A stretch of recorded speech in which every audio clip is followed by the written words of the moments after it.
Tunatarajia katika mkoa wetu wa Mwanza kumpokea Rais wa Jamhuri ya Muungano wa Tanzania Mheshimiwa Dr. Samia Suluhu Hassan.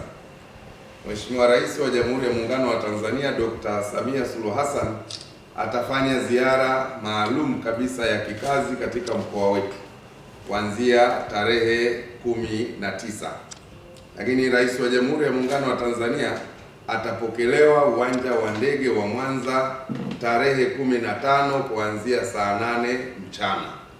Kwa hiyo nitoe rai kwa wananchi wa mkoa wa Mwanza wote, makundi mbalimbali, kujitokeza uwanja wa ndege wa Mwanza kwa ajili ya kumlaki na kumpokea Mheshimiwa Dr. Samia Suluhu Hassan akiwa anaingia katika mkoa wa Mwanza. Ndugu wanahabari, baada ya mapokezi yake Mheshimiwa Rais ataenda moja kwa moja mkoani Simiyu ambapo atakuwa na ratiba ya kazi katika mkoa wa Simiyu.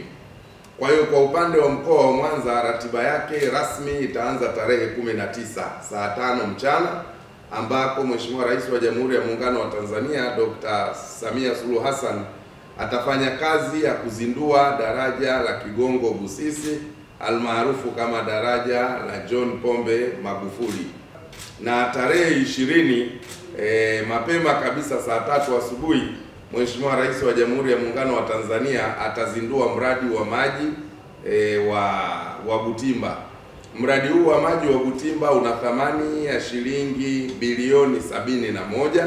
Kwa hivyo wananchi wote wanaokaribiana na mradi huo wa maji wajitokeze pia kwa wingi kumpokea rais katika eneo la mradi wa maji Butimba, mradi ambao utatoa maji kwa takribani wananchi 450,000 wa Mwanza na viunga vyake ikiwemo wilaya jirani, na ni mradi ambao kwa siku moja unatoa maji takribani lita milioni 48.